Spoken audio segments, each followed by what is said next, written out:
Tel Aviv dan sebenarnya seluruh Israel tersentak oleh gelombang protes besar-besaran yang melumpuhkan kota.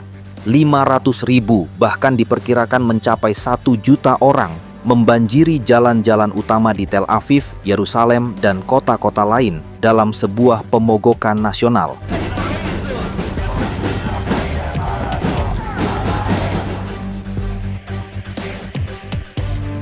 Ini bukan sekedar unjuk rasa biasa, melainkan aksi blokade total yang melumpuhkan denyut nadi negara.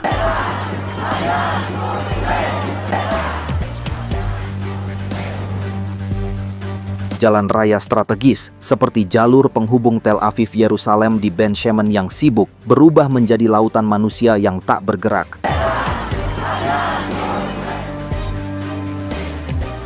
Hostages Square di jantung Tel Aviv menjadi epicentrum kemarahan rakyat, memuat 500 juta jiwa yang bersatu dalam satu teriakan lantang malam itu.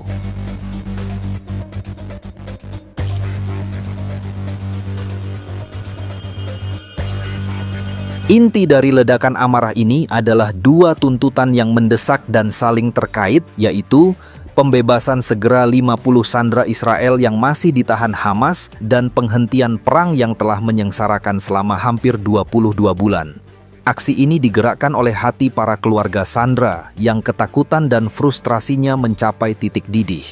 Pemicu langsungnya adalah video menyedihkan kondisi sandera yang baru dirilis oleh Hamas, diperparah oleh rencana ekspansi militer Israel ke kota Gaza.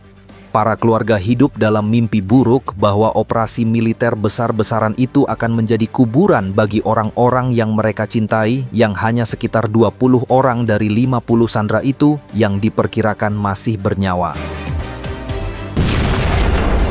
Teriakan, "Kami tidak akan memenangkan perang di atas mayat sandera," bergema di udara diselingi dentuman drum yang menghantam seperti detak jantung kolektif yang berdebar kencang.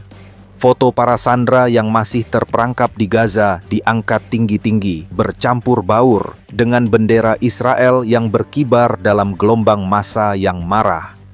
Einaf Zangauker, ibunda dari Sandra Matan Zangauker, dengan suara parau oleh tangis dan amarah, menyampaikan pidato berapi-api yang menyasar langsung Perdana Menteri Netanyahu.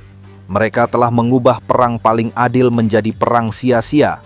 Jika Netanyahu menginginkan kesepakatan, taruhlah proposal di meja. Jika tidak, ia berbohong. Mantan sandera Arbel Yehud yang pacarnya masih ditahan di Gaza menambahkan suara hatinya yang pedih.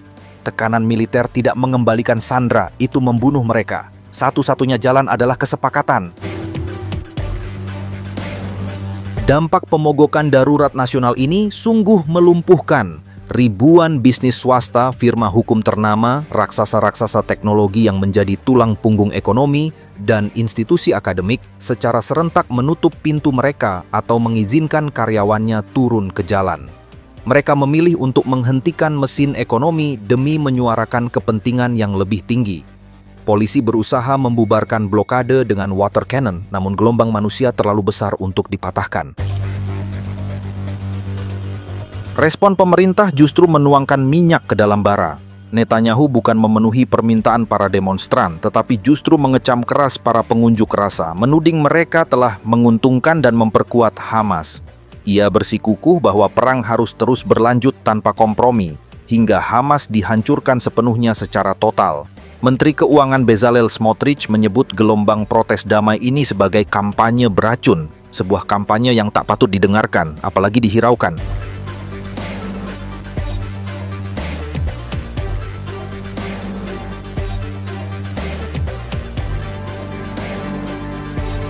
Aksi kolosal demonstran bukan sekedar peristiwa satu malam, ia adalah cermin retakan sosial yang semakin melebar. Oposisi yang dipimpin Yair Lapid menggugat pemerintah sebagai bangkrut moral yang mengorbankan nyawa sandera demi agenda politik. Tapi Netanyahu bersikukuh, perang harus berlanjut hingga Hamas hancur total. Tekanan domestik dan internasional, termasuk rapat darurat Dewan Keamanan PBB, ternyata belum cukup menggeser kebijakannya. Egoisme Netanyahu menjulang bak benteng batu lebih peka daripada kecaman dunia internasional. Setiap tuntutan kompromi ia anggap sebagai kelemahan. Setiap seruan damai ia tafsirkan sebagai pengkhianatan. Maka berdirilah ia, seorang pemimpin yang terkurung dalam cermin kebesaran dirinya sendiri, melawan tidak hanya rakyat sipil di Gaza, tetapi juga gelombang rakyatnya sendiri yang kian hari kian menolak untuk tenggelam dalam bayang-bayang ambisinya. Berbagai jajak pendapat secara konsisten menunjukkan mayoritas publik Israel mendukung gencatan senjata sebagai jalan untuk menyelamatkan nyawa sandera yang tersisa. Namun, pemerintah koalisi yang dipimpin Netanyahu tetap bersikeras pada jalur kemenangan militer mutlak. Di balik gejolak jalanan Tel Aviv, sangatlah terasa jejak kecerdikan Hamas yang meracuni setiap lini konflik. Mereka adalah insinyur psikologi perang yang mahir memetik senar ketakutan dan kelemahan musuhnya. Video sandera yang mereka lepaskan, seperti rekaman pilu Matan Zangauker yang kurus kering, bukanlah kebocoran spontan. Itu adalah rudal emosional yang dihitung tepat waktunya, diluncurkan ketika tekanan internasional pada Israel memuncak. Setiap frame dirancang untuk menyayat hati keluarga Yahudi, sekaligus mempermalukan rezim Netanyahu. Lihatlah, pemerintahmu tega membiarkan wargamu sekarat di sini. Jika Netanyahu meneruskan invasi, dia akan dikutuk dunia sebagai penjagal dan sandera akan mati, sehingga memicu amuk publik. Jika dia berkompromi, sayap militer Hamas mendapat jeda bernapas untuk menyusun serangan baru. Mereka tahu betul rezim ini terjebak dalam logikanya sendiri. Kemenangan total adalah ilusi yang mustahil, tapi mengakuinya berarti bunuh diri politik. Kecerdikan Hamas terlihat dari caranya mengubah tawanan menjadi senjata strategis. Setiap sandera yang bertahan hidup, walau tinggal 20 orang, adalah bom waktu. Hamas sengaja membocorkan kabar buruk tentang kesehatan mereka, tepat saat kabinet Israel bersidang merencanakan invasi. Isyaratnya jelas, lanjutkan serangan, dan kau yang membunuh wargamu sendiri. Di meja perundingan, mereka mempermainkan harapan seperti bidak catur. Janji pembebasan sandera ditawarkan, lalu ditarik, lalu diubah syaratnya, sampai frustrasi Israel meledak jadi kerusuhan di jalanan. Untuk saat ini, Hamas telah berhasil membangun simfoni penderitaan yang orkestrasinya sempurna. Mereka menyatukan tangis ibu Palestina yang kehilangan anak dengan jerit ibu Yahudi yang takut anaknya mati di terowongan. Dua nada pilu dari dua dunia yang bertolak belakang.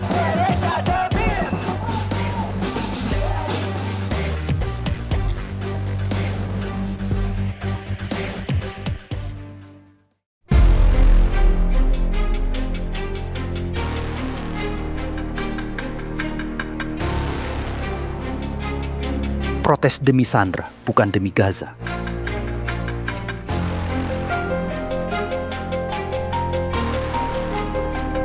Gelombang protes yang melanda Israel memang memobilisasi hampir 1 juta orang untuk menuntut gencatan senjata, tetapi jangan disalahartikan sebagai bentuk solidaritas terhadap penderitaan rakyat Palestina di Gaza.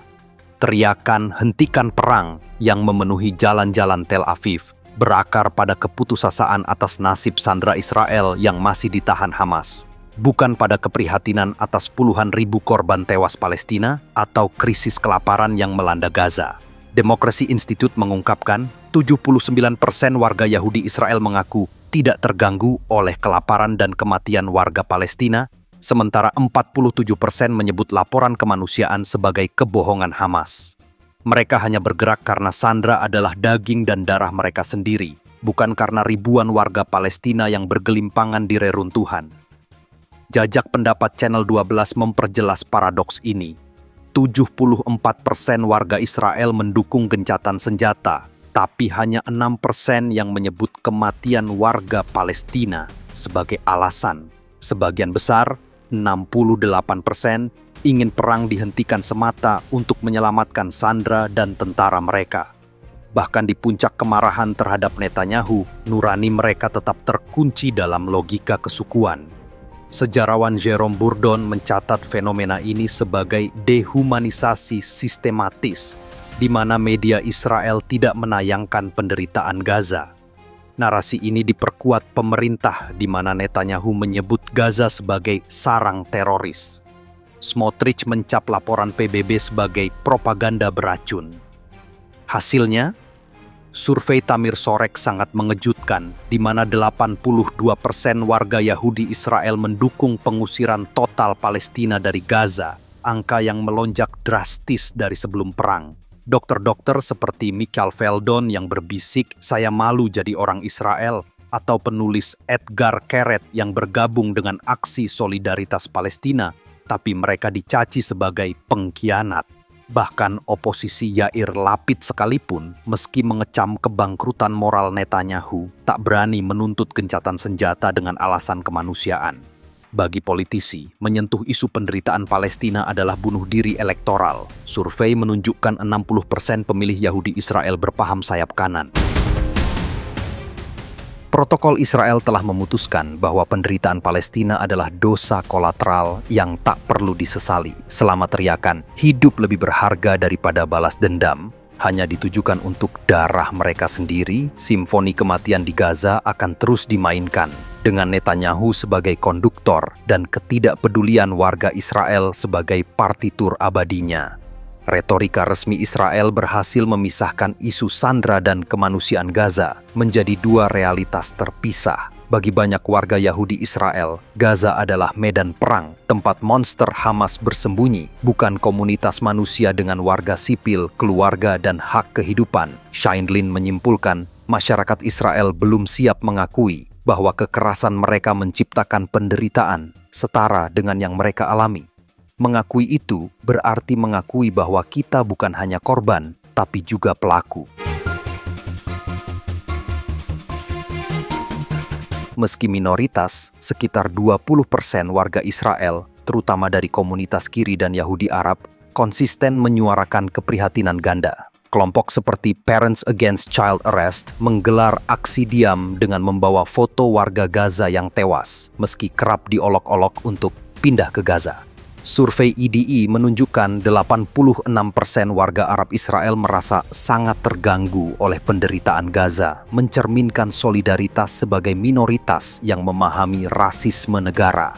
Namun, suara mereka tenggelam dalam narasi dominan. Seperti diakui Michael Solomon, seorang demonstran di Tel Aviv, "Kami tahu Hamas memanipulasi gambar, tapi kami juga muak dengan pemerintah. Namun, sandera adalah prioritas." Sebuah bangsa yang mampu memobilisasi jutaan orang untuk menyelamatkan 20 nyawa sendiri, tetapi membiarkan 2,3 juta warga Palestina tenggelam dalam kegelapan, bahkan menjustifikasinya sebagai harga yang wajar.